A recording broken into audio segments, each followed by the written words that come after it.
Assalamualaikum warahmatullahi wabarakatuh. Nama saya Asep Hairudin. Saya mengajar prakarya dan kewirausahaan di SMA Handayani 1 Pamengput.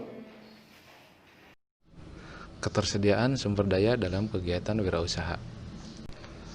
Dalam kegiatan berwirausaha, harus ada yang mendukung oleh ketersediaannya sumber daya manusia, material, peralatan, cara kerja, pasar, dan pendanaan. Sumber daya yang dikelola dalam sebuah wirausaha dikenal dengan sebutan 6M. Yang pertama, ada money atau uang. Hal pertama yang harus dipersiapkan adalah uang atau modal. Uang sangat dibutuhkan untuk menjalankan usaha yang dirintis. Tanpa adanya anggaran yang cukup, maka proses manajemen usaha tidak berjalan dengan maksimal.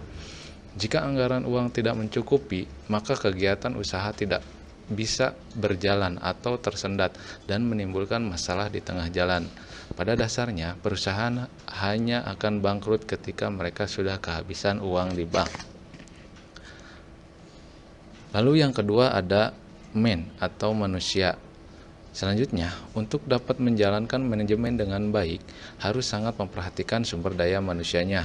Man di sini berarti sumber daya manusia. Tentunya untuk menjalankan suatu program usaha atau manajemen membutuhkan orang yang melaksanakannya.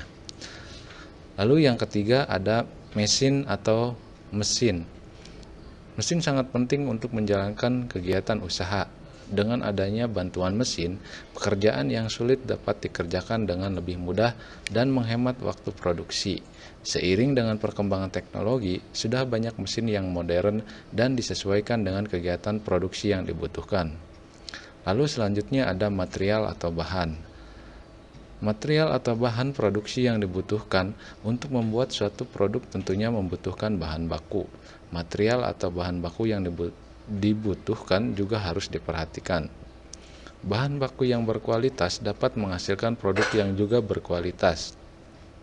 Lalu ada market atau pasar. Juga merupakan salah satu dari unsur 6M dalam wirausaha yang harus diperhatikan. Sangat penting untuk memperhatikan target pasar. Menentukan target pasar dapat membantu proses pengembangan usaha. Mempertahankan target pasar yang dituju sangat penting. Ini karena persaingan yang semakin ketat memaksa usaha harus mempunyai strategi pemasaran yang tepat demi mempertahankan segmentasi pasar. Lalu yang keenam ada metode atau metode. Metode ini merupakan standar prosedur yang ada di dalam manajemen. Metode yang dilaksanakan harus tepat dan fokus. Membuat metode harus mempertimbangkan tujuan usaha yang ingin dicapai, anggaran uang, waktu produksi, dan sumber daya manusia. Penggunaan metode manajemen yang tepat dapat membuat proses produksi berjalan dengan efektif dan efisien. Perancangan dan produksi kerajinan. Budaya tradisional daerah dan material serta teknik khas daerah merupakan potensi yang harus dikembangkan sehingga bisa tetap lestari dan menjadi manfaat bagi daerah. Setiap daerah di Indonesia memiliki budaya tradisional yang berbeda-beda. Pengembangan dari setiap budaya tradisional tersebut akan menjadi kekayaan bersama yang luar biasa, yang akan memberikan warna bagi kemajuan bangsa Indonesia di masa depan. Salah satu kekayaan pengembangan budaya tradisi adalah melalui pengembangan kerajinan. Proses perancangan kerajinan diawali dengan pemilihan sumber inspirasi dan pencarian ide produk kerajinan, pembuatan sketsa atau ide, pembuatan studi model kerajinan, dilanjutkan dengan membuat petunjuk produksi. Ide kerajinan dengan inspirasi budaya lokal akan dikembangkan menjadi produk kerajinan yang akan diproduksi dan siap dijual. Dengan demikian, produk yang dihasilkan harus memiliki nilai estetik dan inovasi agar diminati pasar. Penerjemahan inspirasi budaya menjadi sebuah benda kerajinan.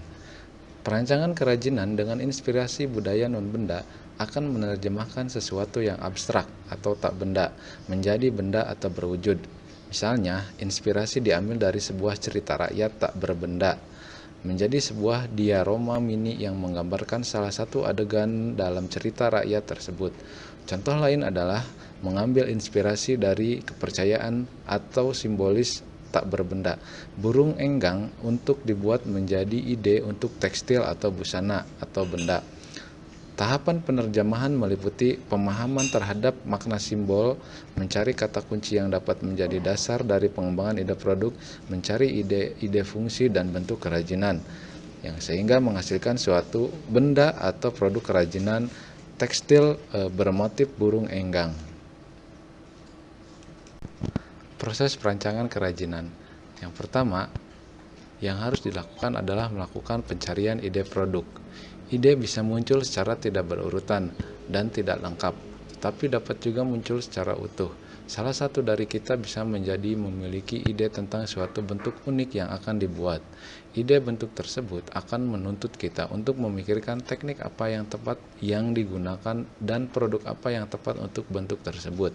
Salah satu dari kita juga bisa saja mendapatkan ide atau bayangan tentang sebuah produk yang ingin dibuatnya, material, proses, dan alat yang akan digunakan secara utuh.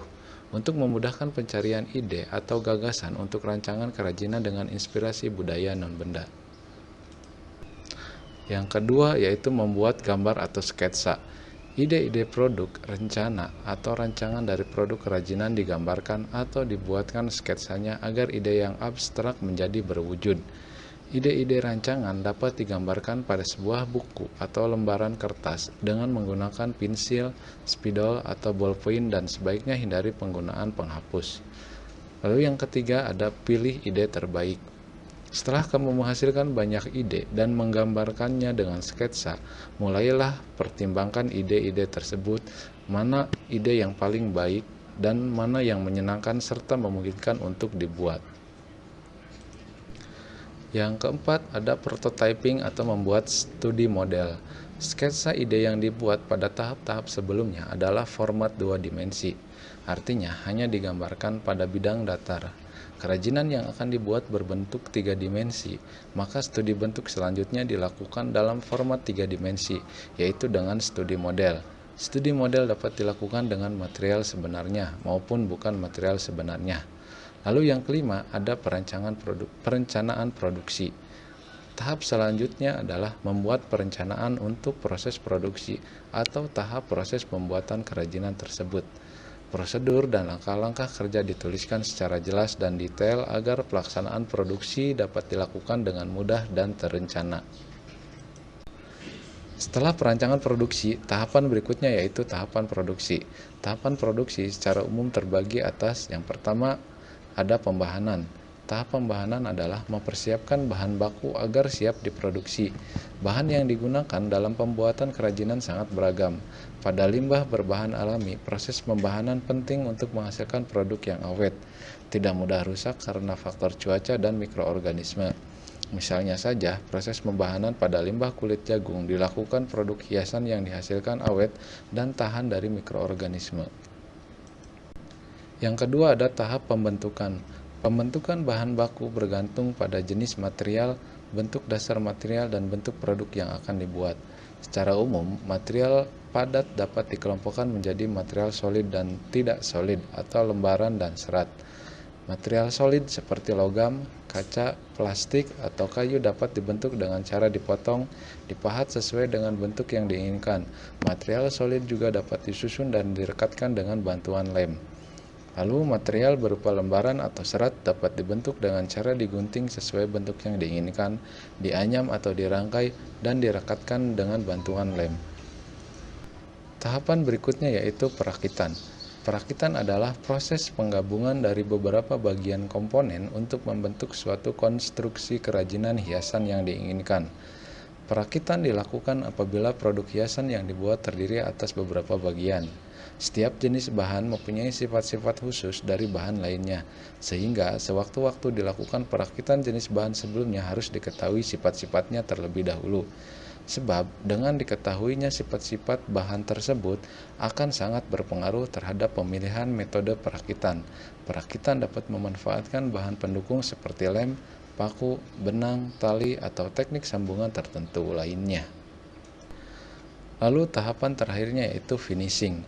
Finishing atau pekerjaan akhir merupakan bagian yang sangat penting dalam proses pembuatan kerajinan hiasan. Finishing ini akan memberikan tampilan terhadap nilai jual produk. Finishing dilakukan sebelum produk tersebut dimasukkan ke dalam kemasan. Finishing dapat berupa penghalusan dan atau pelapisan permukaan. Penghalusan yang dilakukan diantaranya penghalusan permukaan kayu dengan amplas atau menghilangkan lem yang tersisa pada permukaan produk. Finishing dapat juga berupa pelapisan permukaan atau pewarnaan agar produk hiasan yang dibuat lebih awet dan lebih menarik. Itulah beberapa tahapan produksi dan perancangan produksi. Terima kasih kepada Ketua Yayasan Pendidikan Handayani 1979 Ibu Dr. Heni Hendriati SIP MM dan Kepala SMA Handayani 1 Pamengpeuk Bapak Asep Juanda SPD. Salam Baraya Handayani. Wassalamualaikum warahmatullahi wabarakatuh.